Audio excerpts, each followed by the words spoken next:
Time now for your forewarned weather with Thomas Keyboy. Good morning, Utah. Happy Thursday or happy Friday Eve. The time is currently 6:14, and we'll begin with your weather headlines for today, which include steady temperatures, and that's more or less that today will be very similar compared to what we saw yesterday for our daytime highs. We'll see mostly quiet skies under a mix of sun and clouds. We will be warming up as quickly as tomorrow, and that warm up will take us through the weekend. Unfortunately, though, with relatively quiet conditions and spring-like temperatures, the pollen count does remain high. And in northern Utah, that main culprit continues to be the tree pollen, especially when it comes to elm, juniper, and sycamore. But we're not only looking at high pollen count across the northern half of the state, but we're looking at least medium high across the entirety of the beehive state. And you can see that most of Utah is included within the red, and that is that high pollen count. So if you're an allergy sufferer, things are probably going to stay rough for at least a short term before we start to see those trees go past complete bloom. So we'll keep our fingers crossed that's sooner rather than later. On the forewarned radar, not much to see. And there really won't be much to see as we go through today. We'll just be looking at that mix of sun and clouds, and that's just setting the table for what's going to be a really pretty sunrise in southeastern Utah. The view from Moab at Red Cliffs Lodge looking beautiful, with even you could see the reflection of the cliffs off the Colorado River this morning.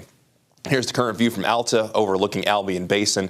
That is just stunning with that deep blue sky as we're getting closer and closer to our sunrise time. Temperatures across northern Utah are mainly sitting in the 20s and 30s. As you make your way into central and southern Utah, you start to see more 30s and 40s on the map, while St. George is just the complete exception right now, sitting with that temperature of 60 degrees. Pretty comfortable down in St. George, but chilly just about everywhere else.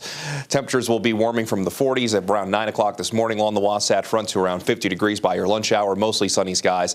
Then temperatures eventually climbing into the mid and upper 50s. It's pretty comfortable, but our temperature will be at least a little bit below our seasonal average. At the daytime high, the average high today in Salt Lake City is 62. I think we'll come in just shy of that with a daytime high of 59, even though there could be some spots along the Wasatch Front, like in Provo, that do hit that daytime high of 60. We'll see a daytime high of 68 degrees in Vernal, just shy of 80 degrees in Moab at 79, while St. George will see another day with a daytime high mainly in the mid-80s. We'll get to 56 degrees in Ogden, 49 degrees in Park City, and you'll see that most of these temperatures across the state might just be a fraction cooler compared to what we saw yesterday.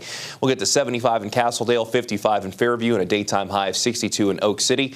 Then as you make your way down into southern Utah, we'll get to 66 in Bryce Canyon, 74 for Escalante, 82 for Lake Powell, and a daytime high of 77 in Hanksville. And by the second half of the day into tonight, we will start to see increasing clouds across the southern portion of the state. And we'll show you that here on the Futurecast, where 4 o'clock this afternoon, you can see just a little bit more in the way of cloud coverage down south. And that's because the system is actually going to be approaching from the west. It's not going to be anything too significant. However, for our Friday, with our peak daytime heating, there will be at least the potential that we could see a few showers and maybe even a few rumbles of thunder, mainly situated in central Utah, close to the I-70 corridor.